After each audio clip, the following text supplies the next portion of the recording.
오늘도 주의 말씀이 선포되는 이 예배당에서 사람의 말씀이 아니라 사람의 소리가 아니라 하나님의 음성을 듣는 우리 예터 공동체가 될 수 있기를 주님의 이름으로 간절히 축복합니다. 우리 남자 청년들이 군대에 있을 때나 또 군대에 가기 전에 아마 이런 말을 가장 많이 들었을 거예요.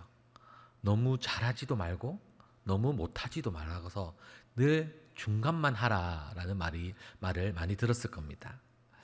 딱 그 정도만 하는 것이 편하다라는 뜻이죠. 이 말은 군대에서뿐만 아니라 세상에서 또 사회생활을 하면서도 어느 정도 옳다고 생각되는 경우가 있습니다.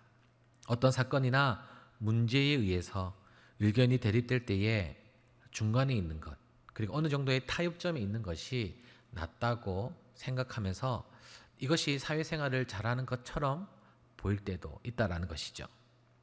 이것을 균형 있는 관점이라고 조금 좋게 표현할 수도 있을 것 같아요. 그런데 이런 균형적인 관점이 시각이 늘 옳은 것만은 아닙니다. 균형 있는 관점보다는 우리 그리스도인들은 바로 성경적인 관점을 가지고 살아야 된다는 겁니다. 어떻게 보면 성경은 매우 극단적인 책입니다. 흔히 말하는 흑백 논리 그리고 양자택일의 관점으로 가득 차 있는 책이 바로 성경입니다. 중간을 좋아하는 저 같은 성격의 사람에게는 아주 좀 불편한 그런 책일 수도 있습니다. 마태복음 7장 13절에서 14절 말씀에 이렇게 말씀하는데요. 함께 읽어볼까요? 시작! 좁은 문으로 들어가라. 멸망으로 인도하는 문은 크고 그 길이 넓어 그리로 들어가는 자가 많고 생명으로 인도하는 문은 좁고 길이 협착하여 찾는 자가 적음이라. 아멘. 세상에는 두 길이 있는데 그 중에 하나를 택해 가라고 말씀하십니다. 적당히 중간 어딘가를 가라는 것이 아니라 좁은 문으로 들어가든지 아니면 넓은 문으로 가는데 그거에 대한 결과와 책임은 그 길을 걸어가는 본인에게 있다라는 것이죠. 성경은 매우 극단적인 책입니다. 많은 사람들이 이 극단성을 불편하게 여기고 싫어해서 그냥 무시하기도 하고 다른 진리를 따르기도 하지만 그것과 상관없이 이것은 성경이 분명하게 우리에게 말씀하시고 가르치시는 사실이라는 진리입니다. 이런 관점에서 시편 1편의 말씀도 이런 극단의 말씀입니다. 오늘 본문 말씀 보니까요. 복 있는 사람과 악인이 어떻게 극명하게 대조되는지를 살펴주고 있습니다.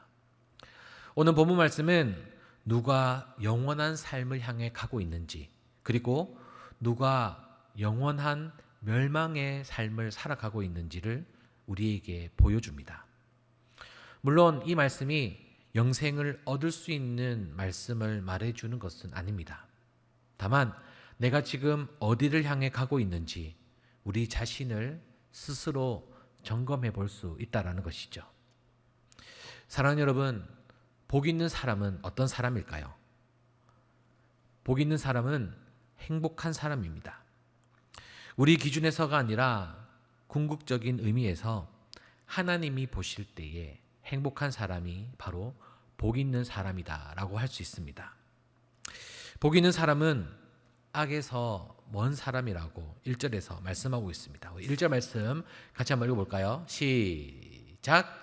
복 있는 사람은 악인들의 길을 따르지 아니하며 죄인들의 길에 서지 아니하며 오만한 자들의 자리에 앉지 아니하고, 제가 노란색으로 아니하며라고 되어 있죠. 그래서 복 있는 사람은 어떻게 하지 않는다라고 분명하게 3번에 걸쳐서 우리에게 주의를 주며 말씀하고 있습니다. 우리가 무언가를 따르고 어디에 서 있고 그리고 어떤 자리에 앉는 모습이 그려져 있고 우리가 상상해 볼 수 있다라는 것이죠. 이것은 사람이 악에 빠지는 과정을 보여줍니다.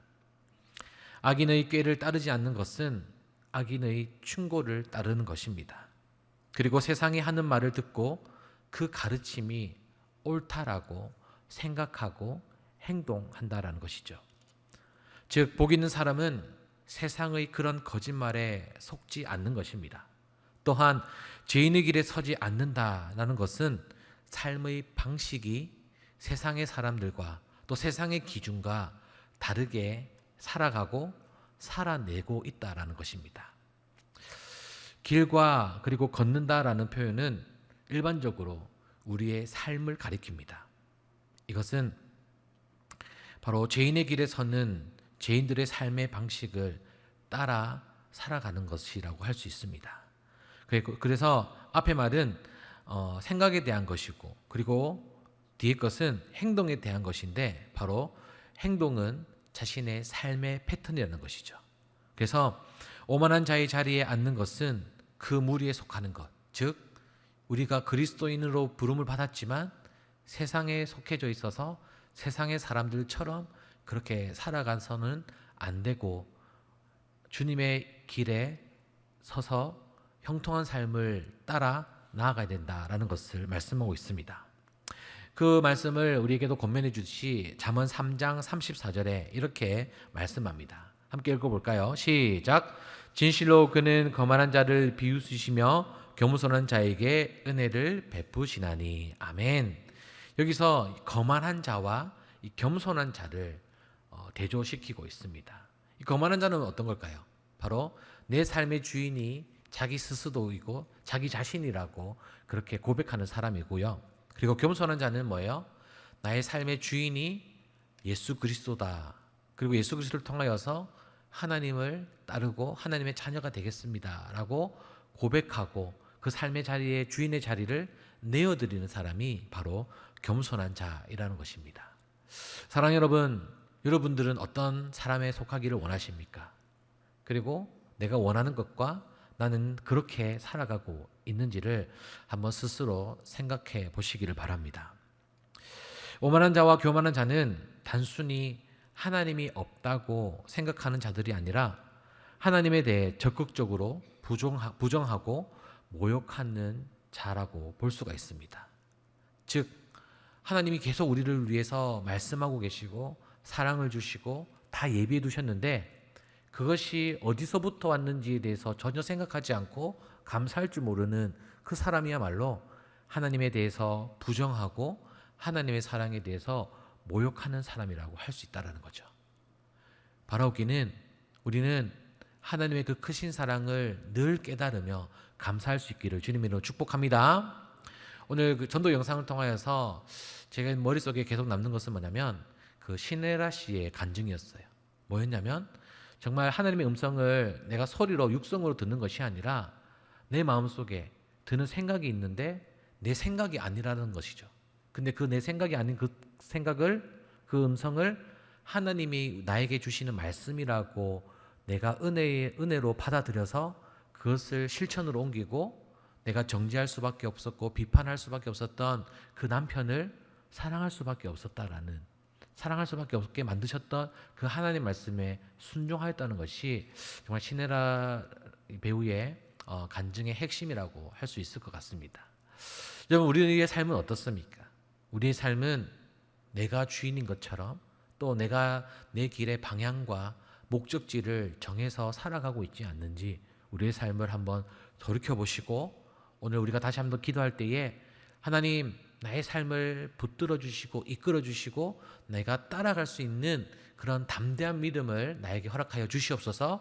그리고 세상과 구별되어서 영원한 것에 하늘나라의 가치를 두고 살아갈 수 있는 그런 믿음의 사람이 되게 해달라고 그렇게 간절히 기도할 때에 나의 생각이 아닌 주님이 주신 그 생각으로 우리의 삶이 변화될 줄로 믿습니다.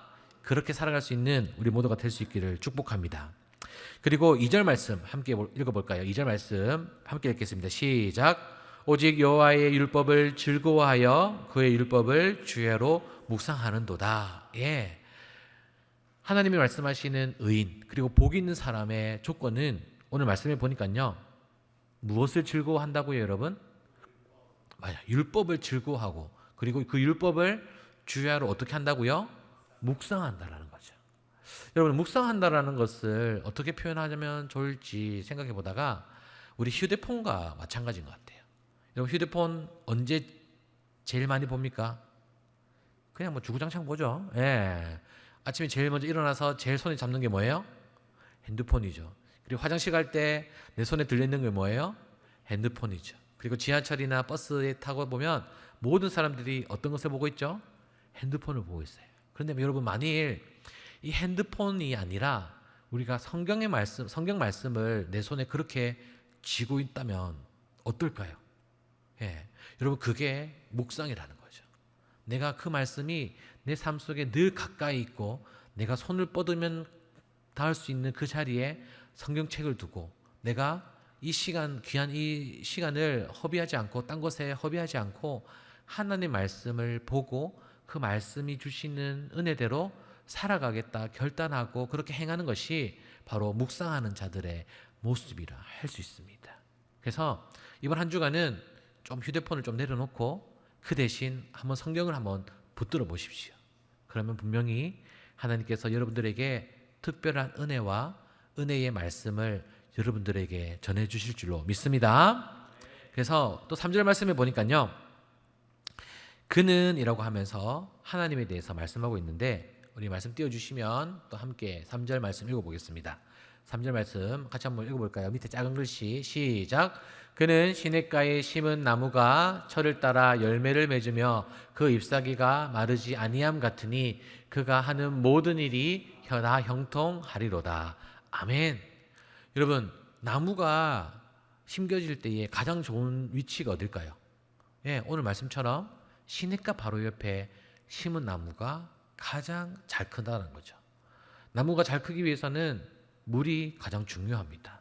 그리고 그 물이 잘 공급되어야지만 나무가 건강한 뿌리를 내릴 수 있듯이 우리 또한 하나님의 말씀을 가까이 해야지만 우리의 말씀의 그 신앙이 흔들리지 않는 그 뿌리를 잘 내릴 수가 있고요. 그리고 그 은혜의 공급이 내 삶 속에 충만하게 있어야 될 때에 나무가 잎사귀를 펼쳐서 광합성을 하듯이 우리가 주님의 은혜를 바라볼 수가 있는 겁니다. 오늘 이 시편 말씀을 통하여서 우리는 악인의 길에 서든지 아니면 복 있는 사람, 하나님으로 인하여서 행복한 삶을 살아갈지에 대해서 우리는 선택의 기로에 다시 한 번 더 서게 되는 겁니다. 아마 매일매일이 이 선택의 기로에 서 있는 것 같아요. 여러분, 그 앞에 있는 그 두 길을 바라보지 마시고 그 길 너머에 있는 영원한 것을 바라볼 수 있는 믿음이 있기를 주님의 이름으로 축복합니다. 우리의 소망은 이 땅 가운데 있는 것이 아니잖아요. 그리고 잠깐의 유익을 위해서 또 다른 사람의 시선에 의해서 어떤 것을 선택하는 것에 대해서 우리가 그것에 가치를 두는 것이 아니잖아요. 우리는 영원한 삶, 하나님과 영원한 삶을 살 수 있는 그런 하나님의 백성이라는 조건을 가지고 있는데 우리는 그 영원한 것을 너무나도 멀게 바라보는 경향이 있다라는 겁니다. 그런데 그 영원한 그 하나님의 나라가 언제 임하실지는 아무도 모른다고 성경에 말씀하고 있습니다. 그것이 이 예배를 마치고 순간일 수도 있고 또 우리의 죽음을 맞이하는 그 순간일 수도 있지만 그것을 우리가는 철저하게 믿음으로 준비해야 된다라는 겁니다. 오늘 말씀을 통하여서 다시 한 번 더 결단할 때에 나는 복 있는 사람입니다. 그리고 시냇가에 심은 나무처럼 그 주님의 은혜가 나의 주위에 늘 함께 있기 때문에 그 은혜를 사모하며 주님과 딱 붙어 있는 우리 모두가 될 수 있기를 주님의 이름으로 간절히 축복합니다. 아멘.